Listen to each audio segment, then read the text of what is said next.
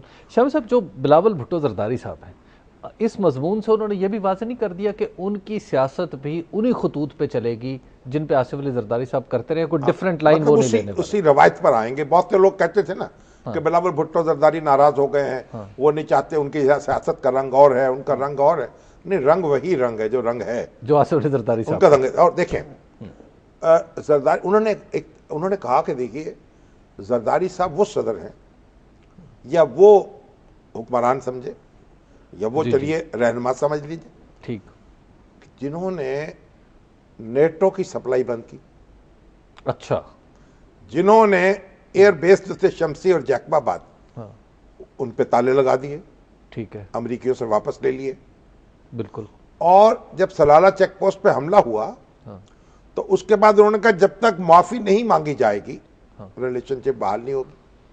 ٹھیک. ادھر کی ادھر کی بہت ہوتی رہی لیکن پھر معافی مانگنی پڑی امریکہ کو. ٹھیک. تو یہ ایک سارے انہوں نے اوصاف بتائے ہیں کہ کس طریقے سے وہ مضبوطی کے ساتھ اپنی جگہ پہ کھڑے ہونے والے ہیں. ایک طرف تو یہ ہے اور دوسری طرف پر اپنے مفاہمت کی حلیفوں سے نا، بالکل، یعنی ہو حلقہ یارہ تو ابریشن کی طرح نرم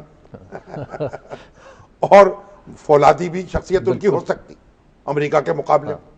پھر انہوں نے کہا کہ یہ جو چائنا کے ساتھ وہ گئے، جیسا گندم جو ہے پاکستان میں گندم کا قحط تھا، زرداری صاحب نے گندم جو ہے اتنی پیدا کی، اتنی پالیسی بنائی. پھر بے نظیر انکم سپورٹ پروگرام، غریبوں کے گھر میں چولہے جلائے، لاکھوں فیملیز. تو یہ انہوں نے بہت ان کے اوصاف گنوائے ہیں اور کہا ہے کہ وہ لیڈرشپ کی کوالٹیز رکھتے ہیں. اور بڑے مشکل حالات میں جبکہ دنیا کی اکانومیز خراب ہو رہی تھیں، انہوں نے اپنے دوستوں کو اکٹھا کیا اور پاکستان کی پشت پر وہ آئے اور پاکستان کی اکانومی کو سنبھالا دیا. اس لحاظ سے آپ اس سے اختلاف کر سکتے ہیں بلاول صاحب کو، یہ بھی کہہ لیجئے کہ اپنے باپ کی تعریف ہے، بالکل، بیٹا کے کہنا، مگر انہوں نے اپنا نقطہ نظر بڑے کلیئر کٹ اور بڑے واضح انداز میں بتا دیا ہے کہ میرے والد جو ہیں وہ ایسے نہیں ہیں جو آپ ان پر تنقید کرتے رہے ہر وقت. ان کی جو خوبیاں ہیں وہ بھی کسی میں کم ہی پائی جاتی ہوں گی، تو ذرا ان کا بھی اعتراف کر لیجیے. بیٹے نے تو صرف خوبیاں دیکھنی ہوتی. ہاں بیٹا چلیے، آپ ماشاءاللہ آپ کیونکہ ستیلے بیٹے ہیں آپ دوسری خوبیاں دیکھتے ہیں. ان کی جو مفاہمت تھی وہ ایم کے ایم سے بھی رہی، ہاں، اور اس مفاہمت کے باوجود کراچی کے حالات کنٹرول نہیں ہونے پائے اور آج تک کنٹرول نہیں ہو پا رہے. یعنی ان کی مفاہمت تو رہی ہے. ایم کیو ایم، آپ کو یاد ہے الطاف حسین صاحب نے ان کا نام سب سے پہلے پیش کیا صدارت کے لیے، اور پھر حکومت صوبائی میں بھی رہے، قومی میں بھی رہے. اور اب تو الطاف حسین صاحب نے ابھی ان کی جو صدارت سے سبکدوشی تھی اس موقع پر انہوں نے ارشاد فرمایا تھا کہ ایم کیو ایم چٹان کی طرح پیپلز پارٹی کے ساتھ کھڑی رہی. اچھا، تو وہ چٹان اب اور زرداری صاحب کے ساتھ، اور جو چٹان اس وقت کراچی میں ریزہ ریزہ ہو رہی ہے. میرے پاس وہ ملنے آئے تھے واسع جلیل صاحب اور دوسرے جی، وہ کہتے ہیں دیکھیے ہم نے ہمارے 500 کارکن ہلاک ہوئے ہیں پیپلز پارٹی کے دور حکومت میں، ٹھیک ہے، اور ہم نے آہ نہیں کی، ہم ضبط کرتے رہے. تو میں نے کہا تھوڑا سا ضبط اور کر لیجئے. یہ موقع پی ایم ایل این کو بھی دے دیں. دیکھیں مطلب پی ایم ایل این تو ہے ہی نہیں نا کہیں، اب ٹھیک ہے، ہے تو وہی پیپلز پارٹی وہاں. تو اب وہ ایم کیو ایم جو ہے آج تو انہوں نے کہا جی یہ آپریشن ہماری خلاف شروع ہوا، بالکل ٹھیک بات. اور الطاف حسین صاحب نے بھی کہا کہ 92 جو ہے واپس آ گیا، 1992 واپس آ گیا، گویا ہمارے خلاف آپریشن ہو رہا ہے جی. اور اتنا ہنگامہ ہے، اور اس قدر ہنگامہ ہے. دیکھیے کراچی میں کس طرح امن و امان کو دھچکا لگا، لوگ مارے بھی گئے صرف اس بات پر کہ ایک سابق ایم پی اے جو ہے ان کو پکڑ لیا گیا. تو ہمارے ایم کیو ایم کے جو دوست ہیں وہ مجھ سے بہت آرگو کرتے ہیں، ان سے بات چیت ہوئی، ان کا کہ یہ دیکھیے یہ ہم بات نہیں برداشت کر سکتے کہ ہمیں اس طرح ٹارگٹ کیا جائے. میں نے کہا اگر آپ کی بات مان بھی لی جائے، آپ کی بات درست بھی صحیح، ٹھیک ہے، لیکن ایک شخص کی گرفتاری پر نہ ہنگامہ تو نہیں ہونا چاہیے نا. اسے ٹھیک کیا جا سکتا ہے، اس پہ احتجاج کیا جا سکتا ہے، اس پہ بیان دیا جا سکتا ہے، لیکن یہ ہنگامہ کہ کراچی میں پھر وہی منظر آئے اور پھر لوگ مرے اور پھر احتجاج کرنے لگے. جی لوگوں نے احتجاج کیا، ہمارے ورکروں نے، ہم نے نہیں کیا. میں نے کہا یہ بات تو آپ کی درست ہو سکتی ہے لیکن مانے گا نہیں اس کو کوئی. ٹھیک بات ہے. تو بات یہ ہے کہ ایم کیو ایم نے پہلے تو بڑے اچھے طریقے سے مسلم لیگ نون کا اور صوبائی حکومت کا ساتھ دیا، ٹھیک. اور بڑی گفتگو ہوتی رہی، دھیمی بلکہ بھینی گفتگو ہوتی رہی. تو انہوں نے کہا ایم کیو ایم کے وہ کہہ رہے تھے لیڈر، دیکھیے جی ہم نے تو جو ہمارے وہ تھے نثار علی خان صاحب، انہوں نے خود اعلان کیا کہ فاروق ستار کو ہم کیبنٹ کے اجلاس میں بلائیں گے، فلور آف دی ہاؤس پہ. بالکل. اور بعد میں ایک سیکشن افسر نے اطلاع کر دی کہ نہیں لسٹ میں تو آپ کا نام نہیں ہے. میں نے کہا اس پہ تو ہم نے گفتگو کی ہے، یہ واقعی بات اچھی نہیں تھی، مس ہینڈلنگ تھی. لیکن اب آپ نے جب یہ آپریشن پر اتفاق کیا تو پھر کوئی ایسا میکینزم بھی بنانا چاہیے تھا جہاں اختلاف کی صورت میں دروازہ کھٹکھٹایا جا سکے. ٹھیک ہے. اگر وہ نہیں بنا، اب دیکھیے اصل میں پرابلم کیا ہو گئی، وفاقی حکومت اور صوبائی حکومت دونوں اس وقت ایک پیج پر ہیں بالکل. کراچی کے حوالے سے. وہ اب زمانے لد گئے کہ آپ پیپلز پارٹی کے ساتھ مل کر مسلم لیگ کی حکومت کو جی. ڈی سٹیبلائز کر دیا جائے، اور یا مسلم لیگ نون کے ساتھ مل کر پیپلز پارٹی کی حکومت کو ڈی سٹیبلائز کر دیا جائے. کوئی ووٹوں کی گنتی ایسی ہوئی ہے اور نشستیں اس طرح آئی ہیں کہ وفاق میں جو مسلم لیگ نون کی حکومت ہے وہ پریشر میں نہیں ہے کسی قسم کے، اسے ووٹوں کی ضرورت نہیں ہے اپنا قومی اسمبلی کے اندر اپنا وجود برقرار رکھنے کے لیے. ٹھیک ہے. اور جو پیپلز پارٹی کی حکومت ہے اس کو بھی ضرورت نہیں ہے. اب ایم کیو ایم جو ہے نا، اس نے جو بھی احتجاج کیا ہے، نہ تو اسلام آباد سے یہ اشارہ ہوا ہے کہ پیپلز پارٹی کے خلاف ہم سفارہ ہو جاتے ہیں، اور نہ پیپلز پارٹی جو ہے اس طرح کا کوئی اشارہ دینے کو تیار ہے. تو ہونا ہمارے جو ایم کیو ایم کے دوست ہیں ان کو اثر نو ساری صورتحال پر غور کرنا چاہیے. اچھا شامی صاحب، جب تبادلے پہ آج پولیس کے تبادلے ہوئے، ایم کیو ایم نے کہا جی ان تبادلوں پہ ہمیں اعتراض ہے کیونکہ لسانی بنیادوں پہ کیے جا رہے ہیں. اس کے بعد پھر تمام کا تمام آپریشن کے بارے میں فیصل سبزواری، ڈاکٹر صغیر احمد، ان سب نے کہا جی کہ آپریشن کسی کے خلاف اگر ہو رہا ہے تو وہ خالی گھروں کے، اگر کارکن پکڑے جا رہے تو ہمارے. ایسے میں کتنے امکانات ہیں کہ وہ کنسنسس جو اے پی سی میں بنا تھا مگر دیکھیے وہ قائم رہے گا؟ جو رپورٹیں چھپ رہی ہیں وہ اس تاثر کی تصدیق نہیں کر رہی. وہ کہتے ہیں جتنے لوگ پکڑے گئے، 100 کے قریب لوگ پکڑے گئے ہیں، ان میں جو میجورٹی ہے وہ دوسرے گروپس کی ہے، ایم کیو ایم سے متعلقین کی نہیں ہے. دیکھیے ایم کیو ایم سے ہمیں کوئی مخاصمت نہیں ہے، اور ہم کو ایم کیو ایم کو زج کرنے والوں میں سے بھی نہیں ہے. ٹھیک ہے کہ ہم ہر قیمت پر ان کی مخالفت کریں. لیکن یہ ہم اپنے ضرور یہ عرض کریں گے کہ وہ اپنے یہ جو دیکھیے ایک اگر چوٹ لگتی ہے نا، ایک ضرب لگتی ہے تو آپ ایک ضرب لگائیں. ایک شخص کی گرفتاری، ہمارے پنجاب میں تو طرح طرح کے مقدمے دن رات قائم ہوتے رہتے ہیں، لوگ پکڑے جاتے رہتے ہیں. اگر ایک شخص کو پکڑ بھی لیا گیا ہے تو ایک شخص کی گرفتاری پر جو قانون کا راستہ ہے وہ اختیار کرنا چاہیے، اس کی ضمانت کروانی چاہیے، اسے رہا کروانا چاہیے.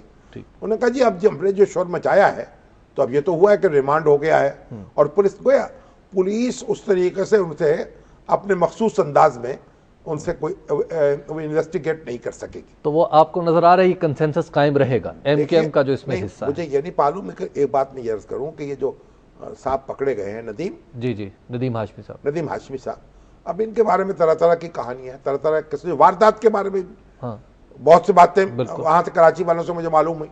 اب پتہ نہیں کس طرح تذاکت ہے کہ نہیں ہے. کہ وہ جو ہے کہتے ہیں MQM کا ایک داخلی جھگڑا تھا اور اس میں جب یہ یہاں پہنچے کچھ لوگوں کو پکڑ لیا پولیس والوں نے, یہ چھڑوانے کے لیے پہنچے ہیں اور گوشمالی کر کے کچھ چھڑوا بھی لیے لوگ اور اس سے جھگڑا ہوا. مطلب ایک طرح طرح کی کہانیاں ہیں طوطے مینا کی.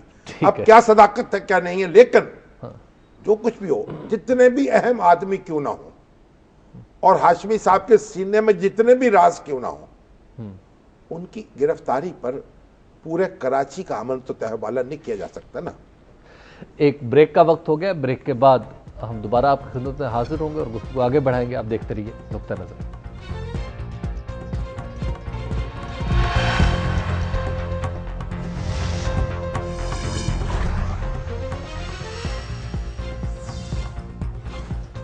نقطہ نظر میں ایک بار پھر خوش آمدید. بریک پر جانے سے پہلے ہم بات کر رہے تھے کراچی کی اور اب ہم بات کریں گے شامی صاحب نجکاری کی.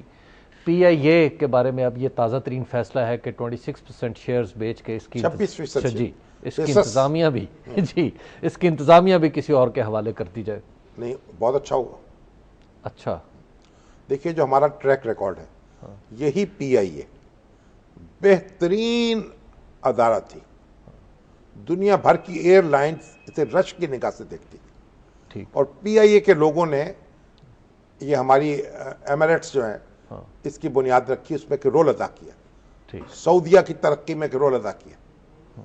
ایئر مارشل اصغر خان اس کے سربراہ تھے, ایئر مارشل نور خان اس کے سربراہ تھے, اور کسی میں جرت نہیں. بھٹو صاحب کے دور میں ایئر مارشل نور خان اس کے سربراہ تھے اور کسی میں جرت نہیں تھی کہ ان کو جناب کوئی سفارش کر سکے یا بندہ بھرتی کرا سکے. اچھا, تو یہ جو پھر ہمارے یہ اس میں سیاست دانوں نے جس میں پیپلز پارٹی کا رول بنیادی ہے, اچھا وہ انڈسپلن کی پھیلایا ہے, وہ بد نظمی پھیلائی ہے, اس طرح لوگ بھرتی کیے ہیں. اگر آپ تفصیل کٹی کر لیں, آپ دیکھ لیں ملتان سے کتنے ہوئے اور کس کس ضلع سے کتنے ہوئے, آپ کو کہانی معلوم ہو جائے گی کون کون کس کس کی مہر ہے سر محضر لگی ہوئی. لاؤ تو قتل نامہ میرا, میں بھی دیکھ لوں بالکل کس کس کی مہر ہے سر محضر لگی ہوئی. تو یہ سب مہریں جو ہیں بدبختوں کی لگی ہوئی ہوں گی جو اپنے آپ کو عوامی نمائندے کہتے ہیں. ٹھیک ہے, ہم لوگوں کو نوکریاں دے رہے ہیں. بھائی نوکریاں دے رہے ہیں میرٹ پہ دے رہے ہیں, باقی لوگ ہندوستان سے آئے ہوئے ہیں. آپ نوکریاں دیتے ہیں اپنے چہیتوں کو اور پھر پیسے لے کے بیچتے ہیں نوکریاں, یہ بدبخت. اور انہوں نے بیڑا غرق کیا ہے ریلوے کا, انہوں نے بیڑا غرق کیا اسٹیل مل کا, انہوں نے بیڑا غرق کیا PIA کا, اور لوگ بھرے اور بھرے اور بھرتے چلے گئے. اور پھر مینجمنٹ اپنے چہیتوں کو کرپشن کی انتہا. اور آپ یہ اندازہ لگائیں کہ PIA جو ہے اس کے جو بورڈ آف ڈائریکٹرز پہ جو آ جاتا تھا ایک دفعہ آدمی, عمر بھر جناب ٹکٹوں کے مدد لوٹ رہا ہے. ہر سیکرٹری دفاع جو ہے وہ چیئرمین ہوتا تھا اور وہ جناب اس کو عمر بھر اس کو ٹکٹ ملتے تھے, خرچے اس کے اٹھاتے تھے جناب PIA والے بیرون ملک دوروں کے.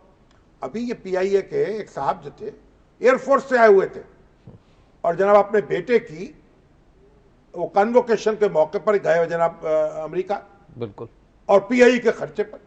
ان بدبختوں کو شرم کیوں نہیں آتی؟ بڑے بڑی کلغیاں لگا کے پھرتے ہیں, ٹوپیاں پہن کے پھرتے ہیں, اچکنے پہن کے پھرتے ہیں, اور ان کو نہ غیرت ہے نہ حمیت ہے. اور یہ ملکی خزانہ ان کو اتنا ناقابل, ایسا لوٹا ہے انہوں نے پاکستان کو, کوئی ہندوستان نے لوٹا نہیں ہوگا جس طرح لوگ. اب شامی صاحب ایک اور سوال ہے کہ یہ 26% کون لے گا یا کس کو دیا جائے گا؟ بس جس کو بھی دیے جائیں گے, اگر جو بھی بڈ دے گا اس کو دینے چاہیے. اور یہ شیئرز دینے چاہیے, اس کی قیمت مقرر کر کے اب لوگوں کو بھی دے سکتے, کسی ایک پارٹی کو بھی دے سکتے. تو جو اس پارٹی کو دیں, مینجمنٹ اس کے پاس دیں, تاکہ یہ سیاسی اثر و نفوذ سے. پاکستان کے جو سیاست دان ہیں یہ بدترین لوگ ثابت ہوئے ہیں.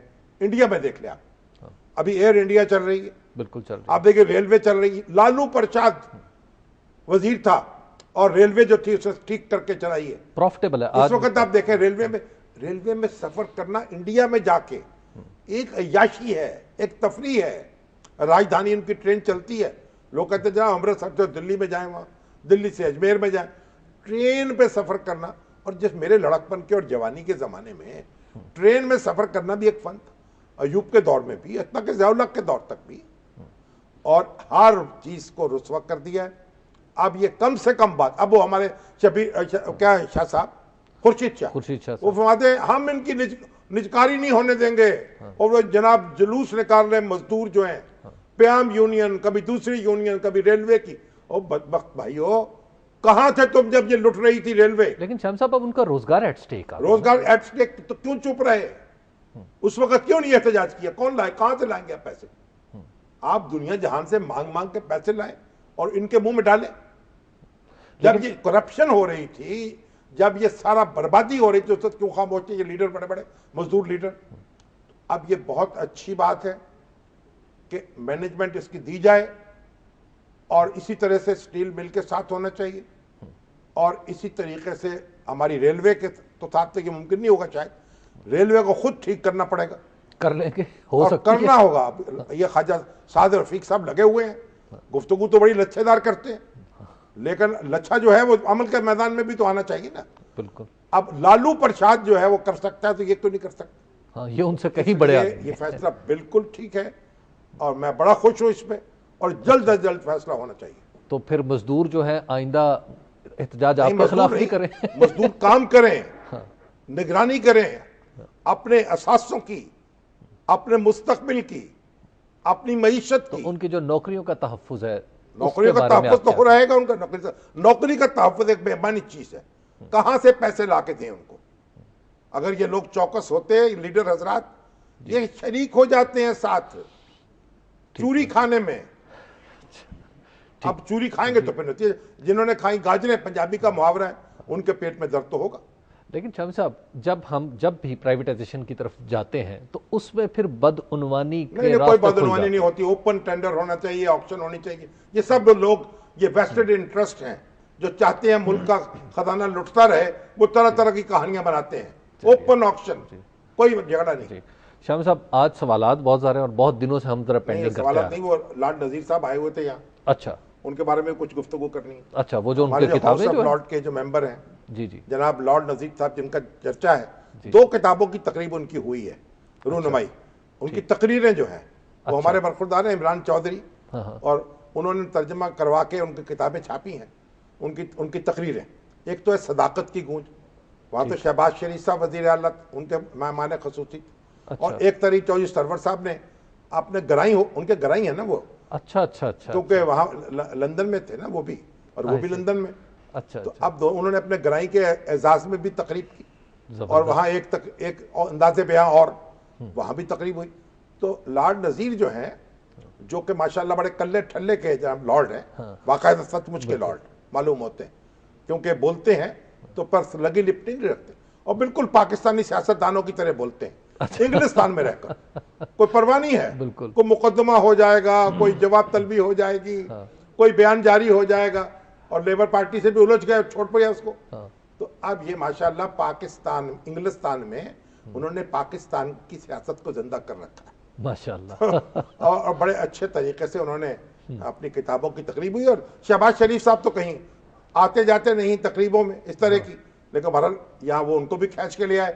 اور پھر جب میں نے تھوڑی سی ان کو عرض کیا کہ جناب یہ تو بڑا کارنامہ ہو گیا, تو انہوں نے کہا کہ کیونکہ انہوں نے لارڈ نذیر صاحب جناب نواز شریف صاحب جب واپس آئے تھے, ان کے طیارے میں واپس آئے تھے, آپ کو یاد ہے پرویز مشرف کے دور میں, پھر واپس کر دیا گیا تھا طیارے کو. بڑا رسک لیا تھا لارڈ صاحب نے, تو اتنی محبت کرنے والے, رسک لینے والے, تو ان کے لیے یہ کوئی کریں. اچھا, اور ایک سنیے, ہمارے دوسرے ایک دوست بھی یہاں ہیں. ایک بریک لے لیتے ہیں, پھر بریک کے بعد گفتگو یہیں سے آگے بڑھا لیں گے. آپ دیکھتے رہیے نقطہ نظر, اور پھر آپ کے سوالات بھی بریک کے بعد ہی شامل کرتے ہیں.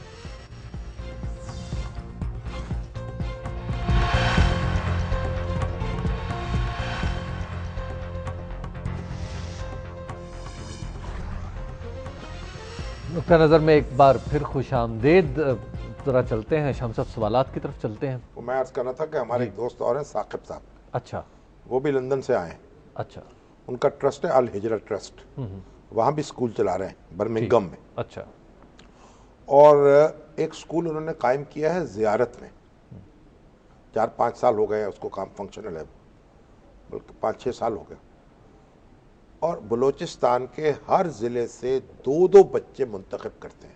اچھا, 7ویں کلاس سے شروع ہوتا ہے وہ سکول. بلوچ بچے, مقامی بچے اور ذہین بچے, اور کسی معاوضے کے بغیر ان کو تعلیم دیتے ہیں, ان کو سہولتیں رہائشی دیتے ہیں. ٹھیک. اور وہ جو اسکول ہے اس میں جو بچے پڑھ رہے ہیں عربی, انگریزی اور اردو, اچھا, بیک وقت تینوں زبانیں جو ہیں ان پہ وہ قدرت حاصل کرتے ہیں. ماشاءاللہ. اور وہ بچے جو ہیں ان میں جی میٹرک کر کے ایف ایس سی کر کے وہ ان کے بچے نکل رہے ہیں, جی اور ایک کوئی ڈاکٹر بننے کی طرف جا رہا ہے, ایک انجینئر بننے کی طرف جا رہا ہے, اور ایک بچہ ان کا فوج میں کمیشن بھی لے چکا ہے وہاں سے فارغ التحصیل. تو یہ وہ لوگ ہیں, دیکھیے رہتے لندن میں ہیں, جیسے لارڈ نذیر نے بھی کہا تھا, انہوں نے کہا بھی یہ ڈول نیشنلٹی کی کیا بات ہے, میں سوتا لندن میں ہوں, خواب پاکستان کے دیکھتا ہوں, واہ واہ, رہتا وہاں ہوں, جی گھر میں اس کو اپنا سمجھتا ہوں. بہت اسی طرح یہ ثاقب صاحب ہیں, جی. وہاں رہتے ہیں اور دل یہاں اٹکا ہوا ہے, یہاں یہ سوچ رہے ہیں یہاں کے بچوں کے لیے, ان کے مستقبل کے لیے. اب بتائیے ہمیں ان چیزوں کی خبر ہی نہیں ہوتی. بالکل. ہم بلوچستان سے پتہ نہیں ڈھونڈ ڈھونڈ کے منفی خبریں لاتے ہیں, اور وہ بھی شکوہ سنج سے کہ بھئی یہ جو میڈیا ہے, ہم لوگ یعنی یہ رائے کو پہاڑ بنا دیتے ہیں, اور جو اچھی خبریں ہیں, جو اچھے کام ہو رہے ہیں, کہاں سے آدمی چلتے ہیں اور کہاں جناب آتے ہیں, اور کس طرح بچوں کا مستقبل سنوار رہے ہیں. تو اللہ تعالیٰ ان لوگوں کو خوش رکھے, اور یہ جہاں بھی رہے, یہاں تو پاکستانی رہیں گے نا, نیشنلٹی کوئی بھی لے لے. راجہ حیدر صاحب ہیں جی جہلم سے ہمارے ساتھ. جی السلام علیکم راجہ صاحب. السلام علیکم سر. وعلیکم السلام. السلام علیکم شامی صاحب, میں آپ کو سلام پیش کرتا ہوں. میں آپ کا بہت بڑا فین ہوں, بہت مہربانی سر. آپ کا ریگولرلی پروگرام سن رہا ہوں. میں صرف ایک بات عرض کرنا چاہتا ہوں, جو بھی آپ نے وہ ایک اسکیچ کھینچا ہے ریلوے کا, تو آپ نے ماشاءاللہ اتنا زبردست اسکیچ کھینچا ہے. میں ایک نجی بینک میں ملازم ہوں, اور مجھے ملازم بھی اسی وقت ملی جب یہ پرائیویٹائز ہوا, اور بڑا لیڈنگ بینک ہے, ٹھیک ہے. اور میرے جیسے بہت سے نوجوانوں کو ریگولرلی اس میں ریکروٹ کیا جا رہا ہے, اور وہ بینک مطلب لیڈنگ پروفٹ ابھی کما رہا ہے, اور گورنمنٹ کو ڈیویڈنڈ بھی دے رہا ہے, اور ٹیکس بھی دے رہا ہے, اور گورنمنٹ کی لائبلٹی بھی. یہ تو جو ہے, یہ تو انہوں نے بینکوں کی کیا درگت بنائی تھی, اور آج بینکنگ سیکٹر جو ڈی نیشنلائز کیا نواز شریف صاحب نے, اس کے نتیجے میں ہم کہاں سے کہاں پہنچ گئے. ہمارا بینکنگ سیکٹر کا اتنا مضبوط نہ ہوتا تو اتنی جناب تنگی میں ہم اس طرح آسانی سے نہ گزر جاتے تنگی سے. تو اب آپ یہ دیکھیے کہ چنیوٹ سے مدثر قاسمی صاحب نے بھی ٹیلی فون کیا ہے, میسج کیا, ایک صاحب اور نے بھی. عمر حیات محل ہے, وہ لائبریری بنائی تھی, ڈاکٹر امجد ثاقب اسسٹنٹ کمشنر رہے ہیں, تو لائبریری بنائی تھی, اور کہتے ہیں جو موجودہ بی سی ایس صاحب ہیں انہوں نے ایک ایڈورٹائزنگ ایجنسی کے سپورٹ کر دیا, 3 دن وہاں ناچ گانا ہوگا. اس پر احتجاج ہو رہا تھا, بھئی اگر 3 دن کے لیے کچھ ثقافتی تقریب ہو رہی ہے تو پھر جناب مدثر قاسمی صاحب آپ بھی کچھ تھوڑا سا غور کر لیں, اور اگر ناچ گانا ہو رہا ہے تو تھوڑا سا آپ بھی گا لیں. جہانگیر صاحب ہے جی گجرانوالہ سے. جی السلام علیکم جہانگیر صاحب. ہاں جی